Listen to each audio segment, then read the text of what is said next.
Hello, everyone. Welcome to United and Everything Football. Happy New Year to you, wherever you are. We are back once again.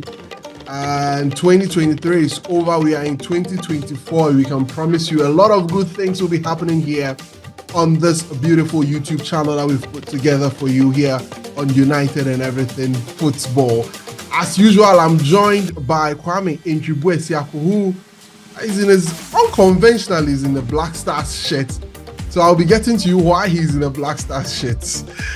And we are also joined by our brother Yao Oposulabi of Media General, a huge United fan, a Black Stars fan.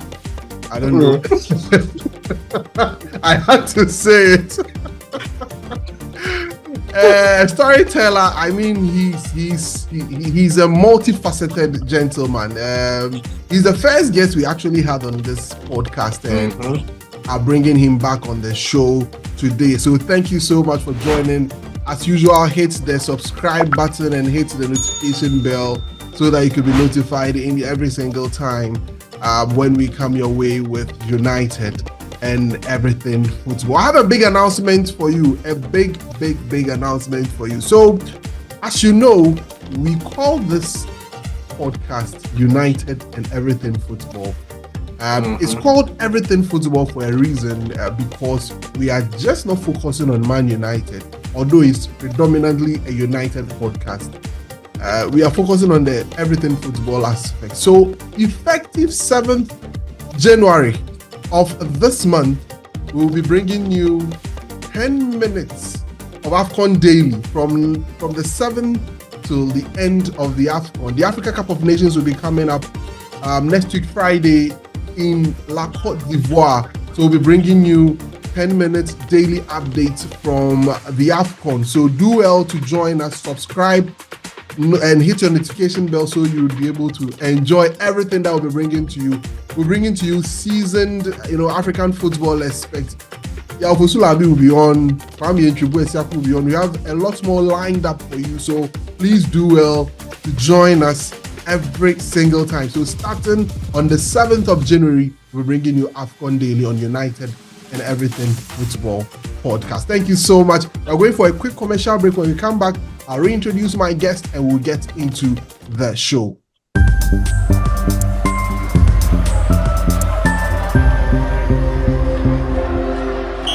All right, thank you so much and welcome back to United and Everything Football. Kwame Intribuesiaku, how are you doing?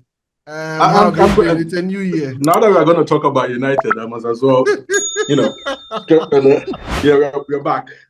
You're back on United, right? I'm good, but then United isn't good, so I don't know. United isn't good, right? How have you been, brother? How have you been? It's been up and down all season. It just doesn't seem to stop. United are inconsistent. No, it's just exhausting. Just exhausting. I can clearly see that. I mean, no United fan is enjoying the period of the spell that we are going through at the moment. We'll try and find answers as to what your opinions or your thoughts are with regards to why we are inconsistent. Skawa, good to have you back. Yeah.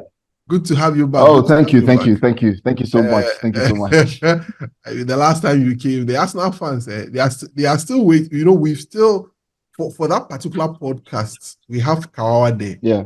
The Arsenal fans. Oh no, don't worry. Don't worry. Don't worry. We really caused a stir on Twitter the other time. I'm telling you, that game at Old Trafford, it will be mega. You see, I want that Diogo Jota penalty. I want something like that. Yeah. I don't want a fair thing. I want the Jota penalty. Something that will infuriate them. Yeah. Do you remember when the Arsenal were invincible and then they came to Old Trafford? I remember that game. This dodgy winning penalty. We beat them 2-0. We kicked them off the park. I remember that game. Something similar. Exactly. No, you see something. I want something like see something like that to trigger them.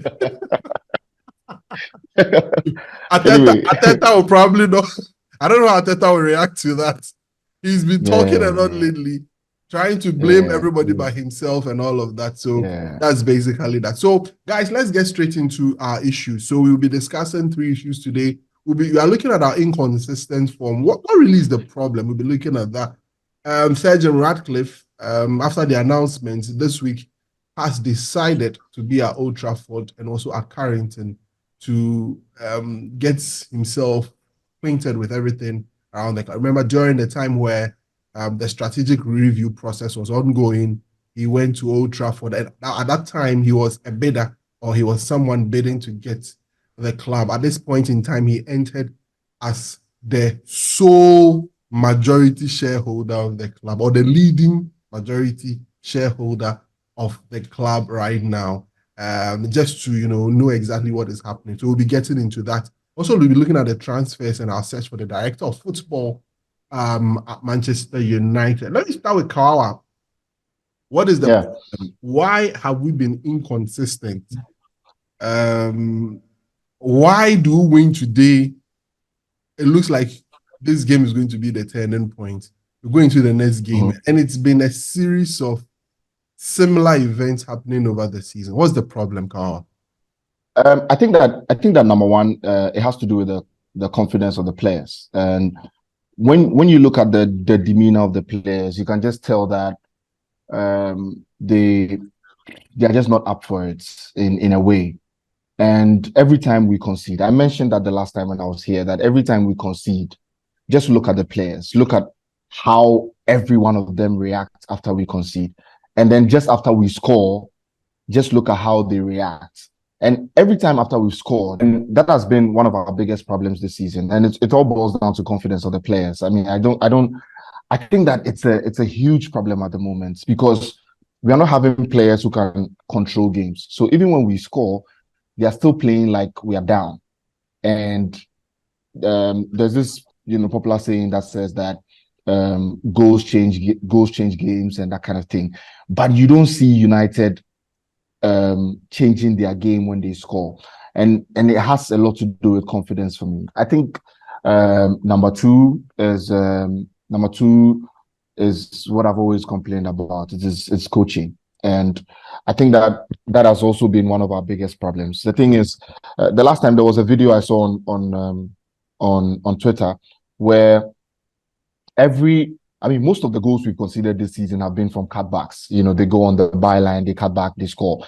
They go on the byline, they cut back, they score. And I keep saying that something like this cannot consistently happen throughout the season without the coach finding a solution to it. You understand? And you could be beating on with any other goal. I mean, the fact that one thing consistently keeps happening and the coach does nothing about it, I mean, I'll just lay the blame at his doorstep. Number two is the coaching, but number three, I feel like it's also it has something to do with substitutions.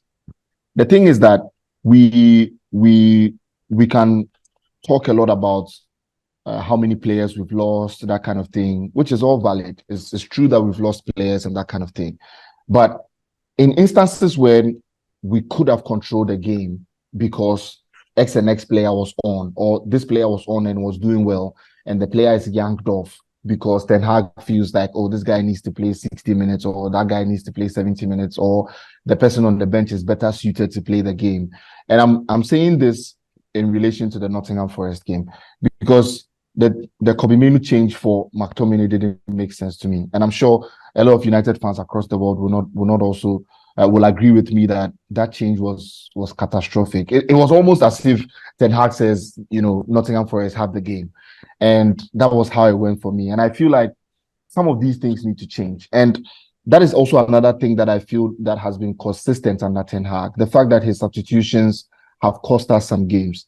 Even in games when we've won, we haven't won comfortably because the person who has been thrown on either cannot control the game or isn't a much better defender than the guy who was taken off or something like that. It's always very close for me. And I think that these are the three reasons. But a lot of it boils down to the confidence of the players. I mean, the thing is that sometimes when I look at certain teams, I just feel like confidence does everything to them.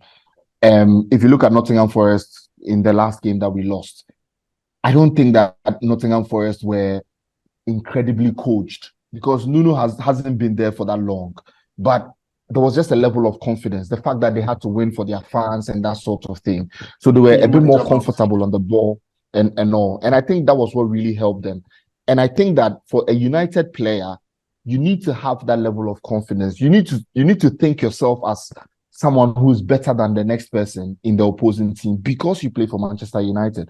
And I think that's what is lacking with many of the players we have now. And it's costing us because, I mean, we can say all we can about coaching and whatever, but if the player doesn't believe in himself, if the player doesn't feel like, he plays for United and so he has to put in his best or that kind of thing, it's not going to work out. What we did at Anfield was a proper show of confidence. Everybody in the team knew that we had lost 7-0 last season there. They didn't want to lose that again. So they went in there with a lot of confidence. But what happened in the Villa game didn't show confidence at all, even though we won that game. I felt like there was no confidence in the team. Then the Forest game I saw just brought us all the way down to a point where you just realize that things are just not going well. So I think that confidence is the major issue. All right. So Kwame, if you look at last season, Ten Hag was getting a lot of praise for his in-game management and the things that he did with regards to how he was able to influence the game from the bench, kind of substitutions that he was making. It looks like it's a huge contrast this time around this season.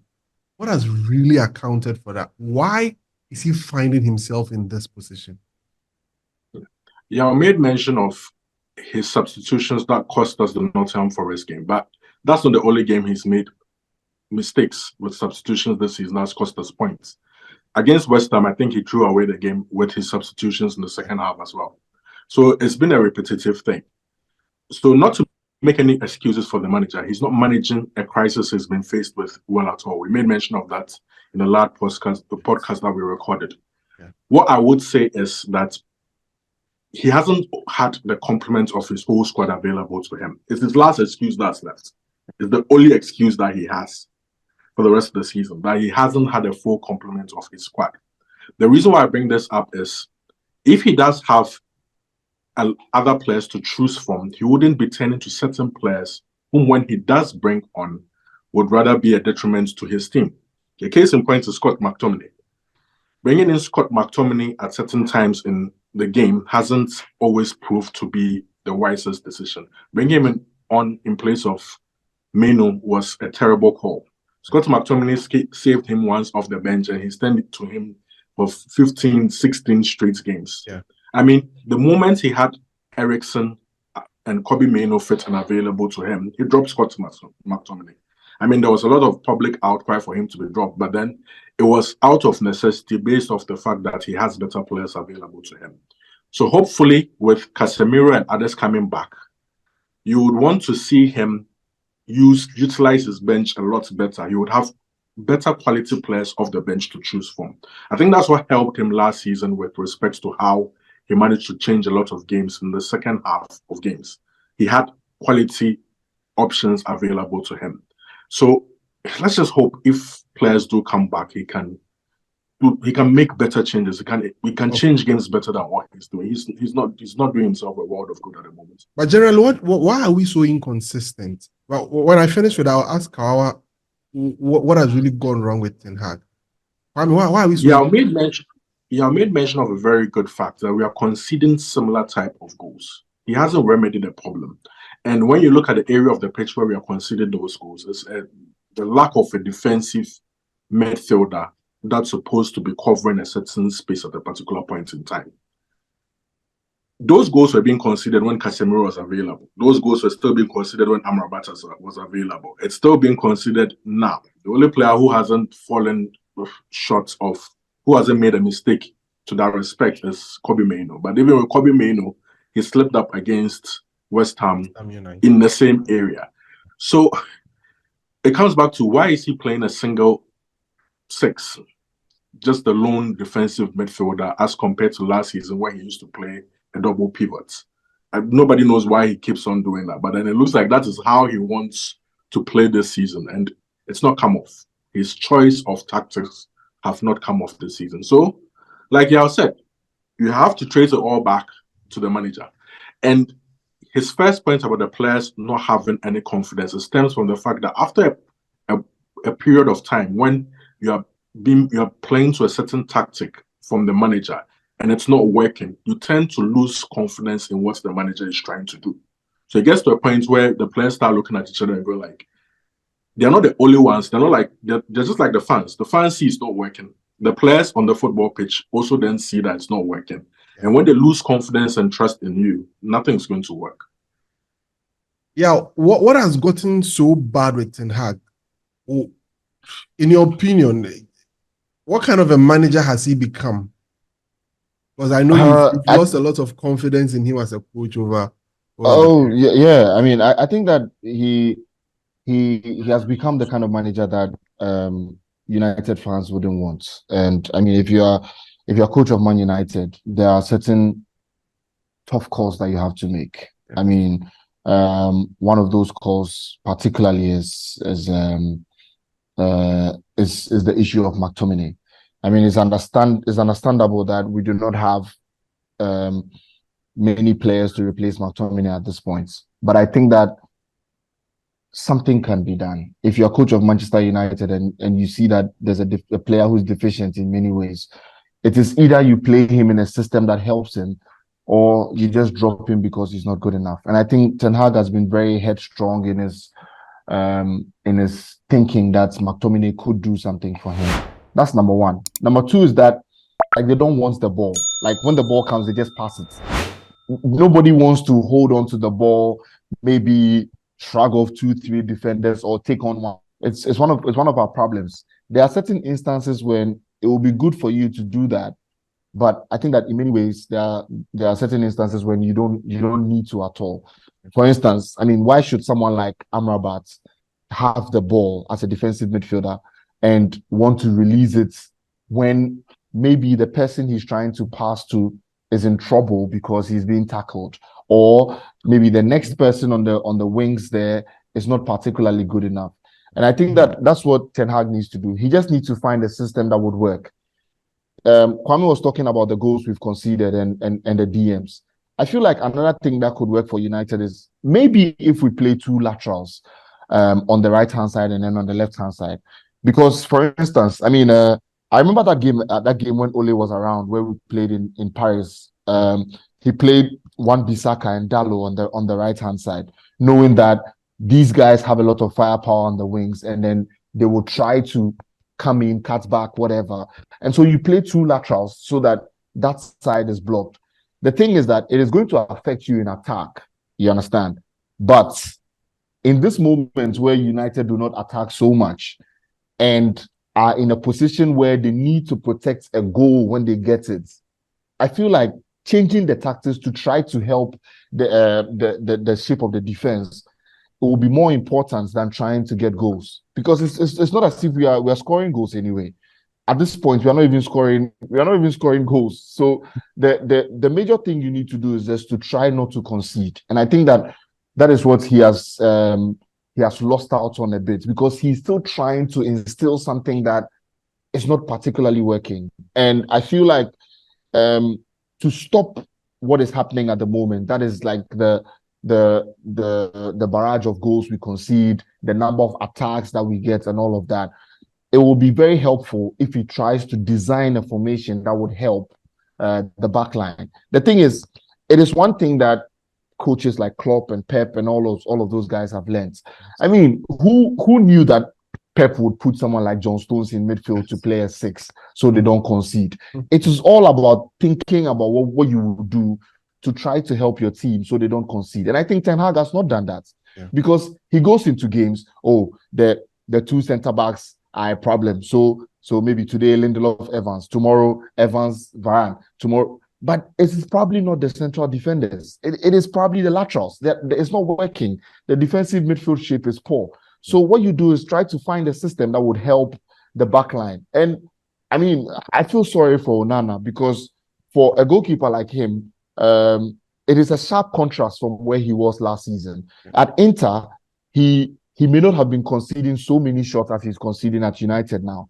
And I think that is what has accounted for how poor he's been in goal. The thing is, as a goalkeeper, you need to make certain saves. Yeah. But for someone who has come into a system where, which is so different from what he's used to last season, it will be difficult for him to try to make those saves, because the thing is that a lot of the balls that come to him, half the time,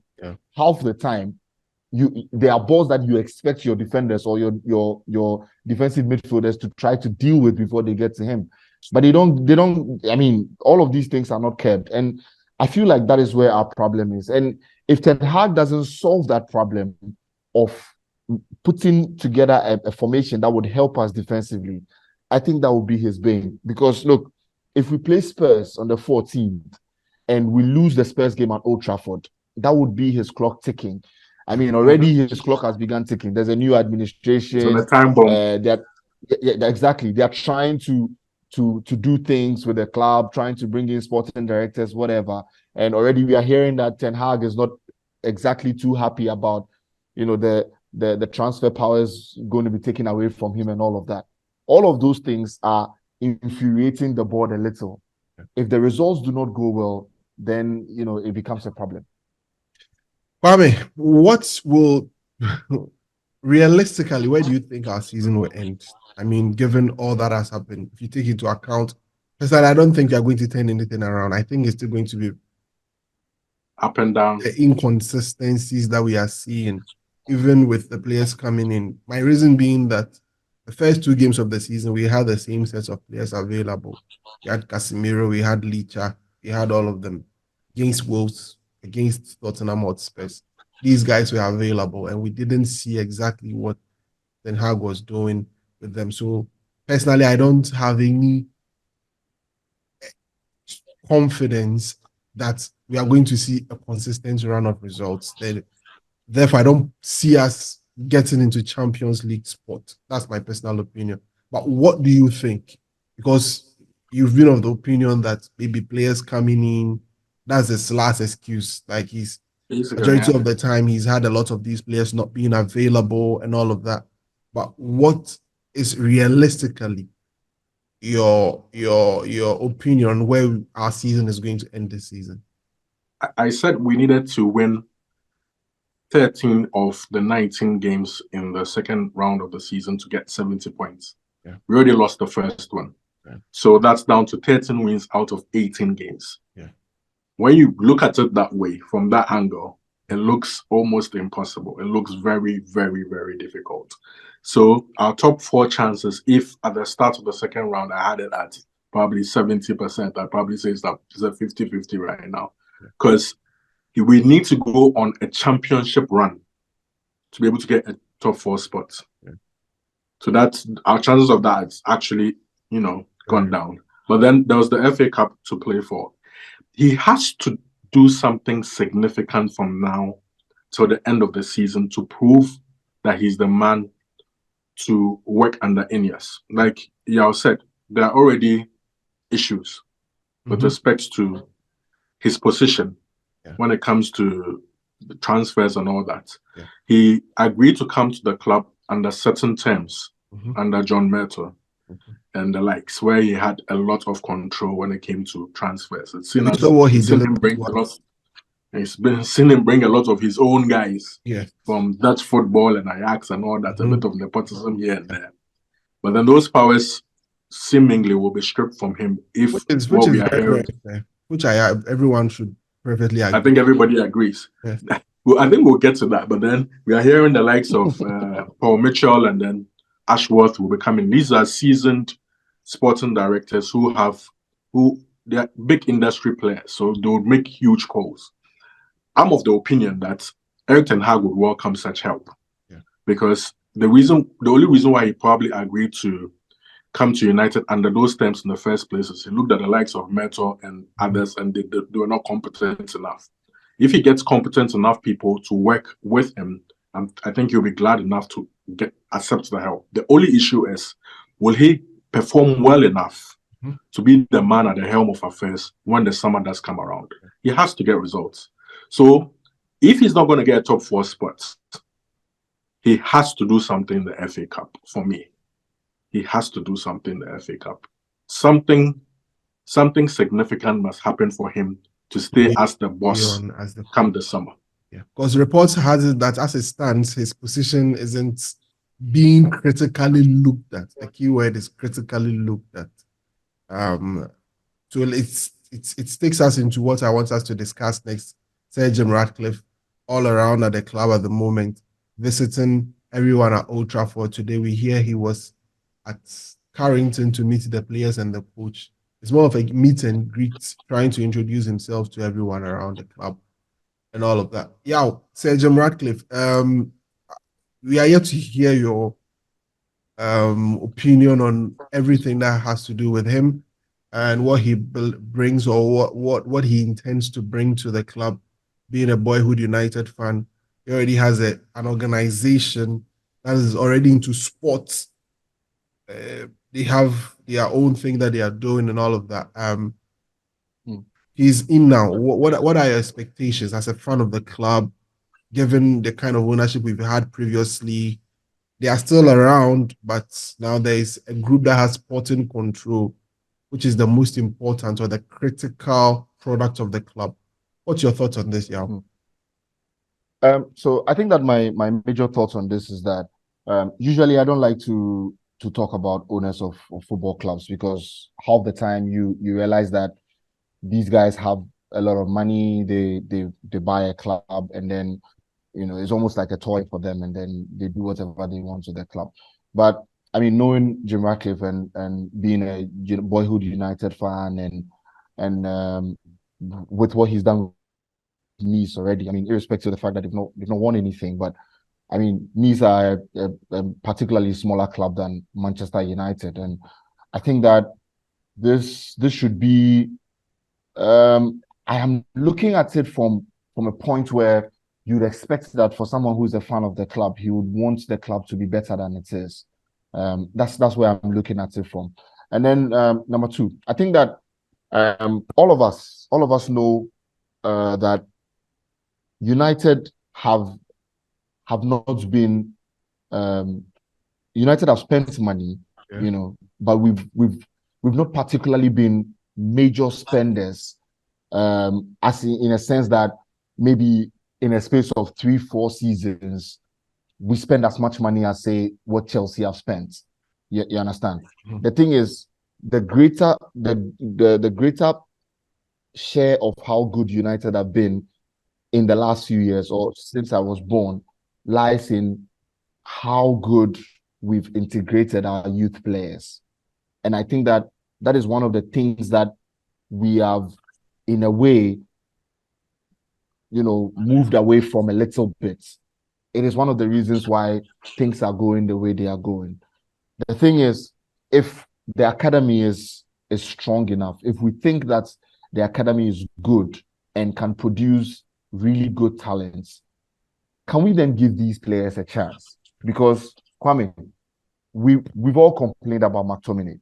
You understand? Yeah. Are we saying that there's nobody from the under-21s who can do maybe a little better than what McTominay is doing in that under-21 team? Is that what we are saying? Kobe Menu is there now. Exactly. No, fine. I mean, Kobe Menu is there, which is great. But you see, in an instance where we've had so many injuries, you brought in Menu, which is great. But who else? Can we get someone else from the academy in this position where we are in, that we are seeing that there are a lot of injuries and all of that? Can we then bring another person in, not to start the boy, but to give the boy an opportunity to, maybe show what they have? And I think that is what we used to do previously, that gave a number of these academy players a lot of confidence to play the game the way we saw how they played it. Also, the academy boys know the club. A lot of them have been at the club long enough to know that this and this is what to do. You're brought up the United way, whatever. But I think that let's focus a bit more on bringing up that. Look at what Man City is doing with their youth players. Look at Phil Foden and Oscar Bob and that boy who scored the last time in the Champions League. Mm-hmm. And it looks like they are doing it better than us now, which is particularly sad for me. Yeah. So if we are going to build a new United from where Jim Ratcliffe has picked up from, I feel like that's one of the things that we shouldn't miss out on, building a proper academy and trying to integrate some of these players. Because look, Phil Foden was a bit part player some 3 seasons ago. Now he is almost a starter.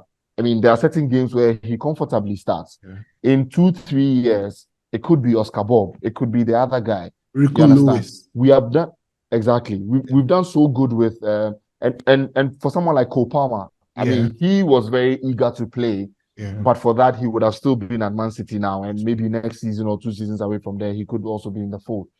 So I feel like that's what we also need to do. We've done well with Kobe Menu. I don't think we've done too well with Hannibal. If it's not good enough, can we send Hannibal away and try for someone else to come in?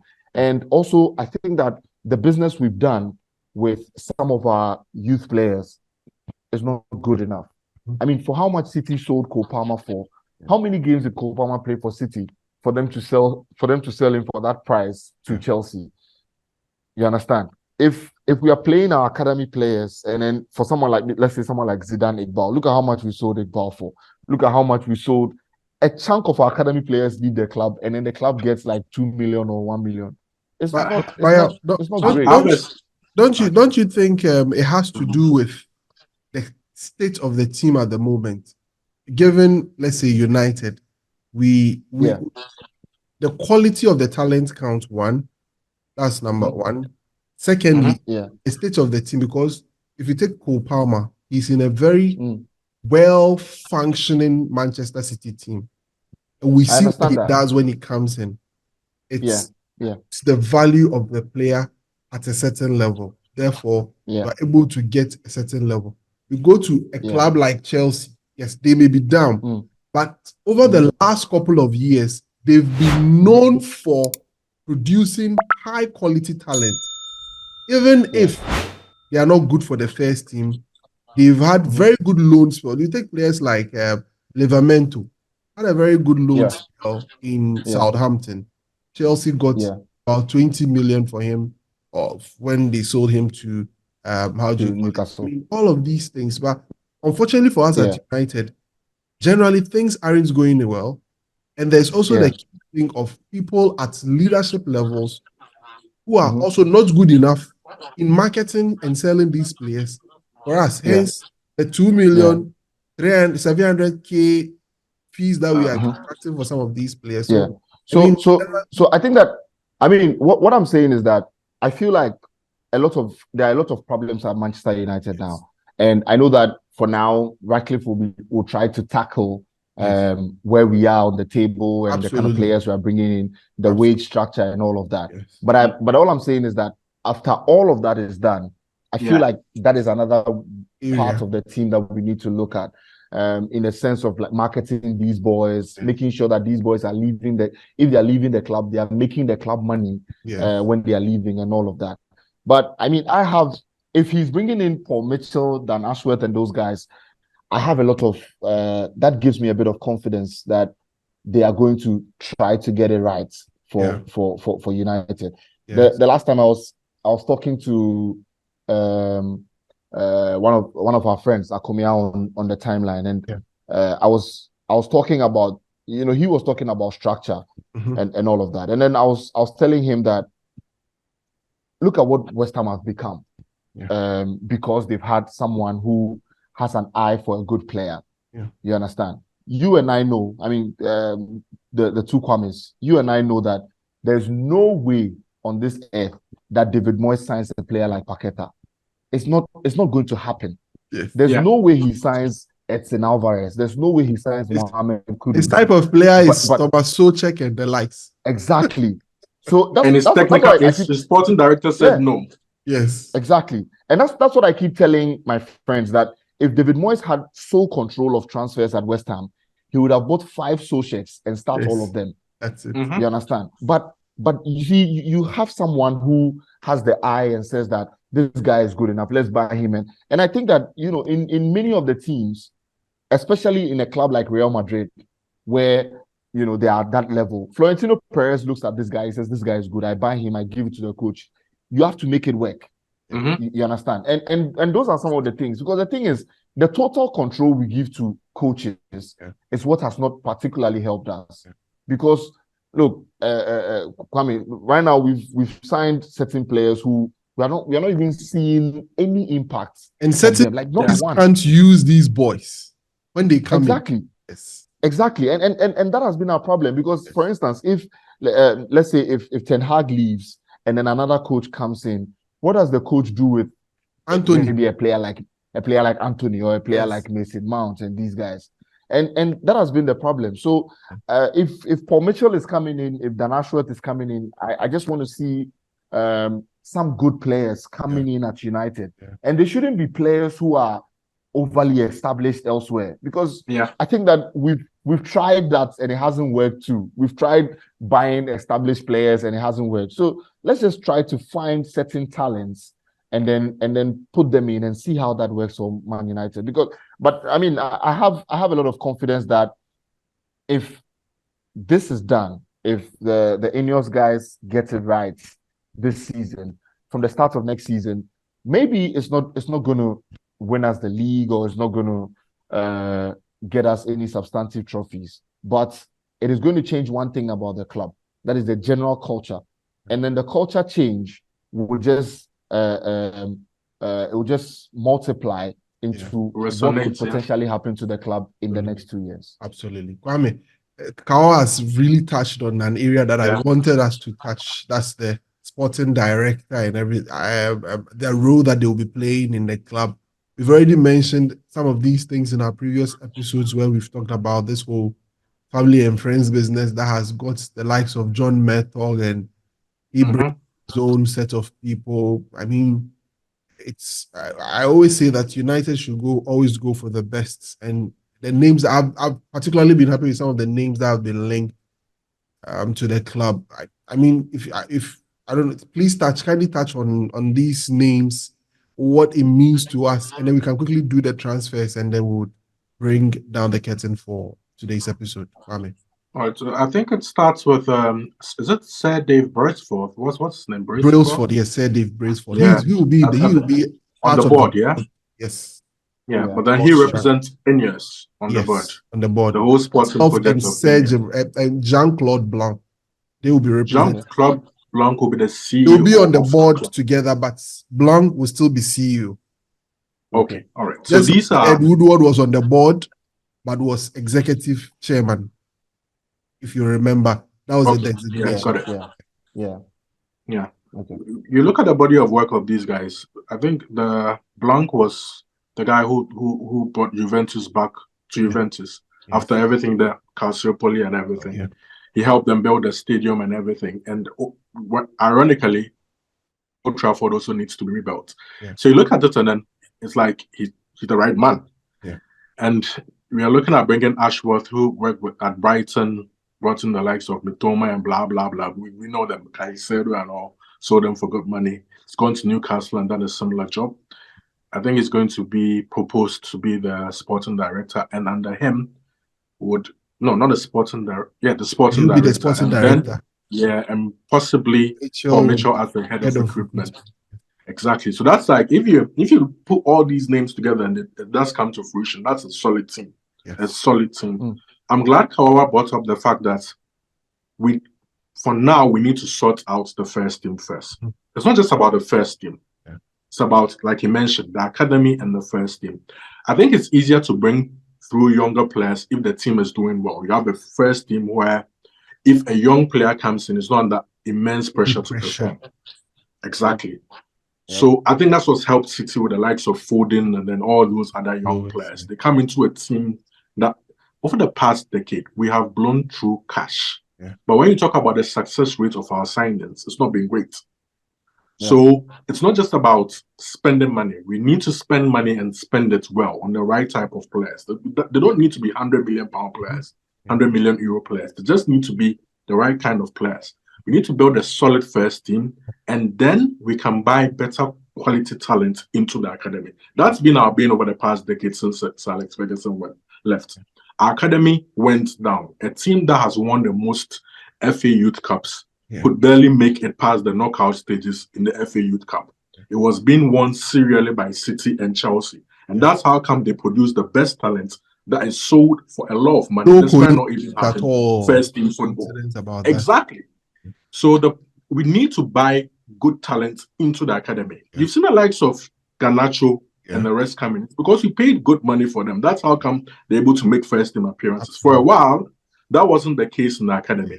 So it's a holistic kind of thing. Sort the first team, sort the academy, and get the whole structure working. I hope Ineos bring that to the fore.